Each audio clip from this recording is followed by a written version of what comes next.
Schumacher, que es el coordinador de la clínica de ELA de Fleni, ¿sí? Él nos va a hablar sobre el tratamiento con edarabone.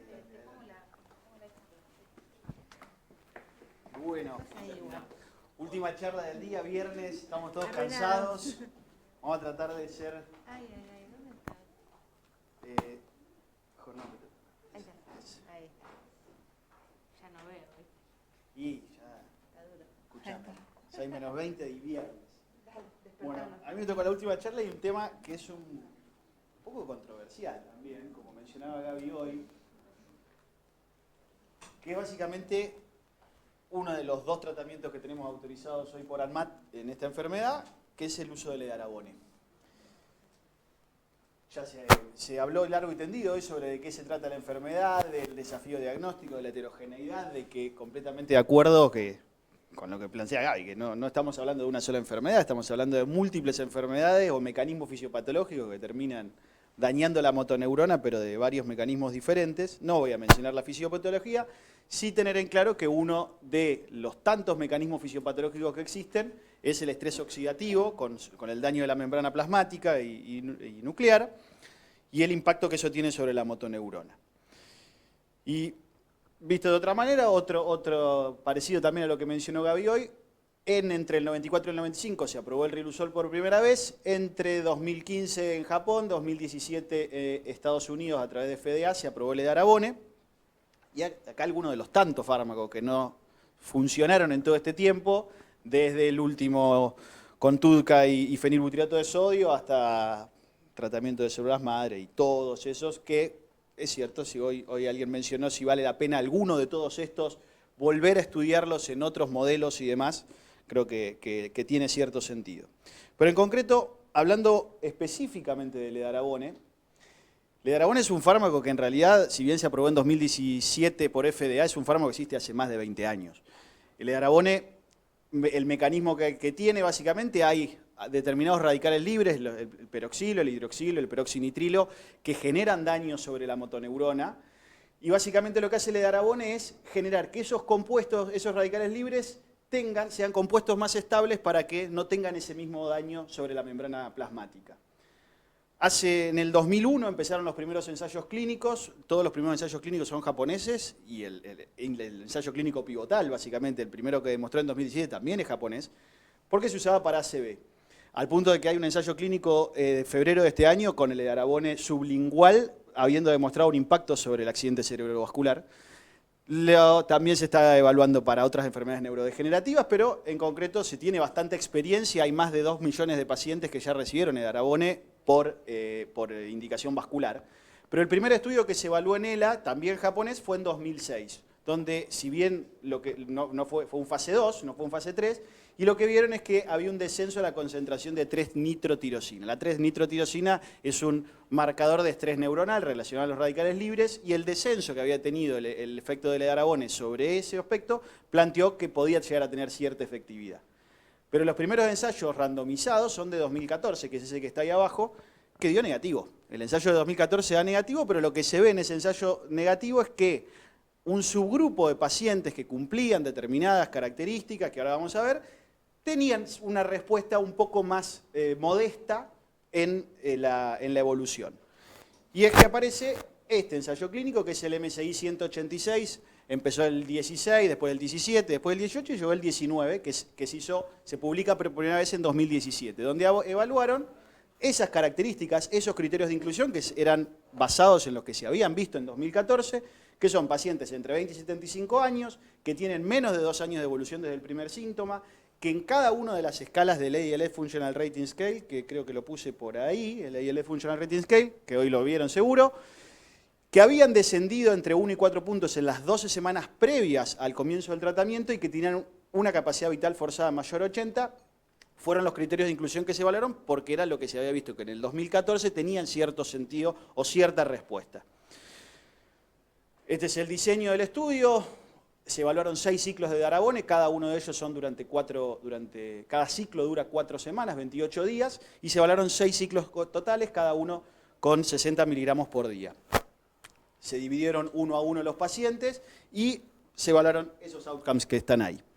En concreto, ¿cuáles fueron los resultados? Hoy Gaby los mencionó también. El outcome primario, que era el cambio en el ALS Functional Rating Scale, se vio que a 24 semanas de tratamiento, entre el grupo control y el grupo que recibió edarabone, había una diferencia de 2,5 puntos del ALS Functional Rating Scale. ¿Qué es esto? Entonces, va de 0 a 48 el ALS Functional Rating Scale. Había 2,5 puntos de diferencia entre un grupo y el otro.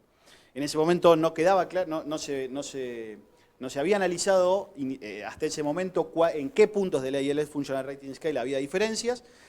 Otras escalas que usamos habitualmente, como la escala de Norris, que va hasta de 0 a 102, básicamente, había una diferencia de casi 5 puntos entre un grupo y el otro, y el SAC 40 también había una diferencia significativa. No hubo diferencias, esto a 6 meses, no hubo diferencias significativas en el resto de las variables evaluadas, y los efectos adversos, que son los efectos adversos que vemos habitualmente en los pacientes, estaban generalmente relacionados con el sitio de aplicación, y en menor medida constipación, dermatitis de contacto y alguno que relató cefalea. Pero en concreto, con estos resultados, FDA en mayo del 2017 lo aprueba, ANMAT lo aprueba en mayo del 2020. ¿Qué se aprobó inicialmente? Tratamientos durante 6 ciclos. El primer ciclo se divide cada uno de los ciclos en dos partes. Los primeros 14 días del primer ciclo el paciente debe recibir el tratamiento, 14 días donde no recibe el tratamiento, y del segundo al sexto ciclo se hacen 10 días de tratamiento y 4 sin tratamiento, y después 14 días sin tratamiento. Se reciben 60 miligramos por día, que son 2 ampollas de la medicación, que se diluyen en 200 o en 100 o en 250 mililitros, y pasa en 60 minutos, seguramente varios pasan un poco más rápido en algunos pacientes una vez que lo reciben, y que tienen buena tolerancia. Inicialmente siempre se aplicaba en hospital, hoy quizás es un poco más sencillo y muchos pacientes lo aplican en domicilio. Posteriormente aparece este ensayo clínico, que se publica en 2020, donde es el estudio de extensión de los pacientes, donde a los pacientes se lo estudia durante 6 meses más, donde todos los pacientes que venían recibiendo, habían hecho la fase ciega, pasaron a recibir edarabone. 127 pacientes de los 137 iniciales recibieron el fármaco, y se compararon con proyecciones, que es algo criticable puntualmente, donde las proyecciones matemáticas se asumía que la enfermedad, que la esclerosis lateral amiotrófica tenía una evolución lineal, básicamente, durante esas primeras 48 semanas. Y de esa manera quedaban 4 grupos: los pacientes que recibieron edarabone desde el principio, durante las 48 semanas, los pacientes que habían recibido primero durante las primeras 24 semanas placebo y después edarabone, que solamente 15% de los pacientes que pasaron del grupo placebo cumplían los criterios de inclusión originales, y las 2 proyecciones, como si se hubiera recibido edarabone desde el principio y si se hubiera recibido placebo desde el principio. Y básicamente lo que vieron es que los pacientes que recibieron el edarabone desde el principio, comparado con la proyección de los que hubieran recibido placebo desde el principio, tenían una diferencia significativa en 5 puntos del ALS Functional Rating Scale. Y del mismo modo, los pacientes que habían recibido placebo inicialmente y edarabone después, comparados con la proyección del grupo placebo, también había una diferencia significativa, y la curva nuevamente a los que habían recibido inicialmente placebo, que es la curva que no tengo flechita, pero es esta curva que se ve acá. La proyección es la línea, y las X es la evolución de los pacientes que recibieron primero placebo y después edarabone. También tenían un aplanamiento de esa curva. Con esto, después, aparecieron ensayos post-hoc a partir de estos primeros estudios randomizados. Este se publica en 2022, donde analizaron de todos los puntos del ALS Functional Rating Scale si había alguna diferencia en alguna variable más que en otra. Recordemos que el ALS Functional Rating Scale tiene variables desde trastornos vulvares, desde alteraciones respiratorias, funciones motores finas y funciones motores gruesas. Entre comillas, las funciones motores gruesas fueron las que mayores diferencias tenían entre el grupo que recibió fármaco y el grupo que recibió placebo, principalmente el caminar y el subir escaleras, y por ende las funciones gruesas de miembros inferiores eran las que más diferencia habían notado. Y al año siguiente salió este análisis post-hoc, que lo que evalúa es, ya que no había demostrado diferencias en sobrevida inicialmente el fármaco, si bien no estaba era un outcome secundario, un análisis post-hoc donde lo que muestra es que en el análisis acumulado de muerte, ventilación, traqueostomía y hospitalización por causa de ELA, el grupo que había recibido edarabone tenía diferencias estadísticamente significativas con el grupo placebo.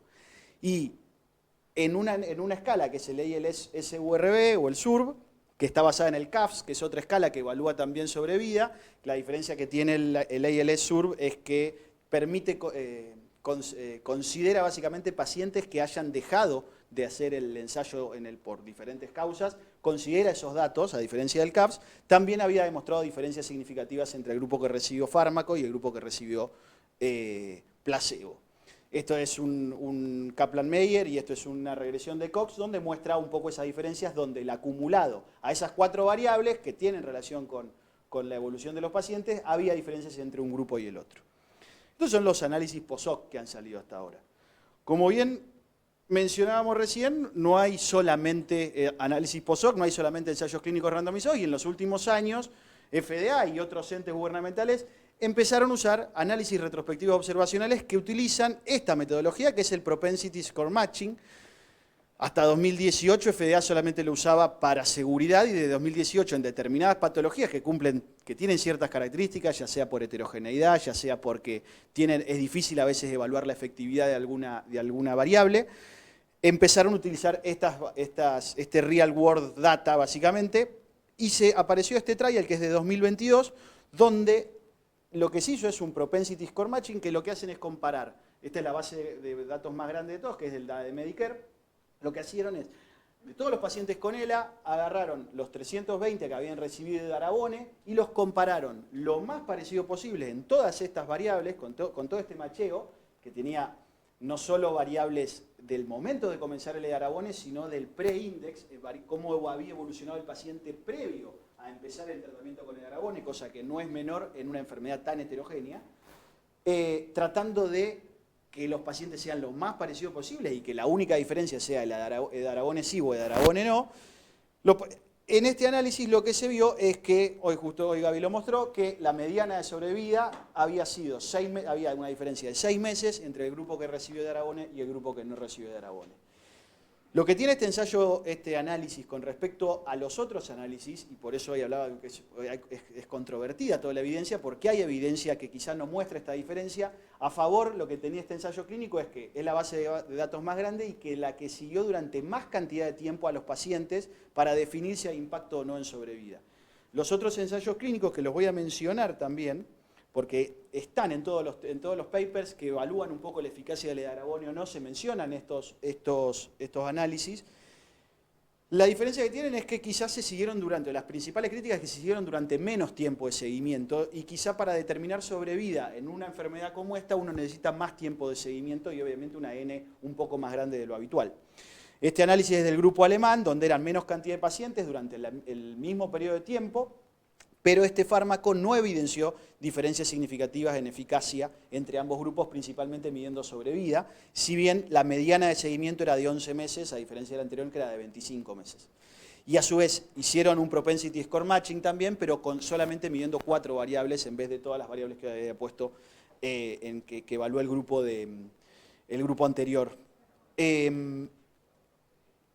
Y este es otro también ensayo clínico que se menciona en la mayoría de los ensayos, en la mayoría de los estudios, que es el estudio observacional que hizo el grupo italiano, donde eran un grupo de pacientes importante, de 330 pacientes, pero que no se hizo un Propensity Score Matching, sino que se comparó con una base de datos, la base de datos italiana, poniendo como criterio de inclusión solamente los criterios que había utilizado el estudio pivotal: menos de 2 años de evolución, una capacidad vital forzada mayor a 80, y no hubo un matching en otra cosa que no sean esas variables.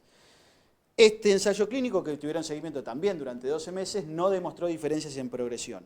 Lo que tampoco demostró, obviamente, es que haya una alteración en la seguridad en los pacientes que recibían edarabone, ninguno de los 3 ensayos que mencioné recién. Y a partir, como ya vamos teniendo cada vez más datos y va pasando cada vez más tiempo con el edarabone, empezaron a aparecer los metaanálisis. Y quizá, hoy justo con Mari conversamos, hace menos de un mes salió un metaanálisis, que Sci-Hub no me dejó ponerlo porque lo pude ver desde Flenny, pero no desde mi casa, entonces Sci-Hub ahora las cosas nuevas no nos las deja, no nos da acceso lamentablemente. Este es el primer metaanálisis que apareció, que es del año pasado, donde evaluaron los pacientes, juntaron todos los 4 ensayos randomizados controlados con placebo que había al momento y 7 estudios observacionales en todos estos pacientes, y lo que vio es que el grupo que recibió edarabone a 18, 24 y 30 meses tenía una diferencia de sobrevida estadísticamente significativa. Lo que no vio este estudio, que obviamente al ser un metaanálisis es extremadamente heterogéneo, es que en los outcomes funcionales, ALS Functional Rating Scale o el outcome que se haya evaluado, no había diferencias significativas, pero sí en sobrevida. Y desde mayo de 2022, FDA lo que ha aprobado es el edarabone oral. No hay hoy un ensayo clínico randomizado para definir el edarabone oral. Lo que se hizo es un estudio de bioequivalencia que plantea que 105 miligramos de edarabone por vía oral son iguales por bioequivalencia a 60 miligramos de edarabone endovenoso, y un ensayo 3 que evaluó seguridad y tolerabilidad en este edarabone. A partir de eso, FDA aprobó esto, todavía obviamente falta, no lo tenemos aprobado en nuestro país y necesitamos tiempo para definir un poco esta evidencia, pero es otra herramienta que obviamente la gran diferencia que tiene con respecto al edarabone endovenoso es la fácil accesibilidad y evita un montón de las complicaciones relacionadas a la aplicación del edarabone endovenoso. En conclusión, y esto varios de los que estamos acá, está extrapolado de un comunicado que se hizo el año pasado con varios de los expertos que están en la sala en este momento. El uso de edarabone es una opción terapéutica más que válida, pero que requiere un enfoque cuidadoso y una toma de decisión que tiene que ser compartida siempre entre el médico y el paciente, explicándole al paciente cuáles son los beneficios que hoy tiene el tratamiento demostrado. No debe ser una indicación irrestricta, pero en el subgrupo de pacientes los expertos recomendaron este tratamiento, básicamente en los pacientes en los que el ensayo clínico ha demostrado capacidad vital forzada mayor a 80, menos de 2 años de inicio de la enfermedad, ALS Functional Rating Scale, donde todos los puntos tengan 2. Y por ende, cada paciente debe ser individualizado y basado en evaluación clínica y funcional. Pero a pesar de la heterogeneidad de los datos y la evidencia limitada, obviamente se reconoce la necesidad de seguir haciendo investigaciones adicionales y estudios para clarificar un poco más esta eficacia y seguridad. Y eso es todo. Bueno, muchas gracias. ¿Alguien quiere hacer alguna pregunta? Ale, gracias por la presentación, muy buena, muy buen resumen. Traté de ser lo más breve posible. Muy bueno y muy buen resumen de todo lo que existe. Yo no sé si vos tenés la sensación, y yo lo contaba hace un rato, de que hay algunos pacientes que se sienten mejor y otros pacientes que no sienten mejoría con el edarabone. Lo que yo creo es que si hay algún fármaco que tiene evidencia para enlentecer el avance de la enfermedad, dada lo terrible de la enfermedad, es bueno usarlo. ¿Vos creés que, más allá de los criterios de inclusión que utilizaron en los trials, hay algo más que nos pueda orientar a que los pacientes respondan mejor? Digo yo, a ver, pacientes que tienen mejor funcionalidad hepática o peor funcionalidad, que metabolicen el medicamento de otra manera. Sí, yo estoy de acuerdo con vos, Gaby, en que hay pacientes específicos que dicen, yo siento que la enfermedad disminuyó, algún paciente te dice que se siente mejor, pero hay mucha heterogeneidad en la respuesta a estos fármacos, así como hay heterogeneidad en las características de la enfermedad, en la respuesta a los fármacos también hay mucha heterogeneidad. Con respecto a si los criterios que uno debe utilizar o no para indicar edarabone son los que se usaron en el trial, también es cierto, no lo mostré, pero hay un análisis post-hoc de pacientes que tenían menos de 80% de capacidad vital forzada que demostró diferencias estadísticamente significativas, que quizá no lo usamos tanto, pero que tiene cierto sentido.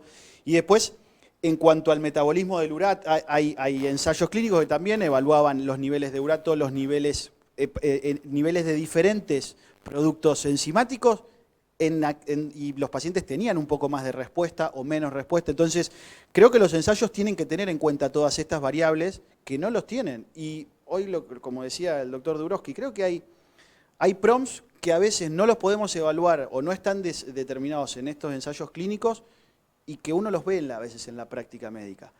Es difícil eso explicárselo a una obra social, obviamente, o que lo entiendan.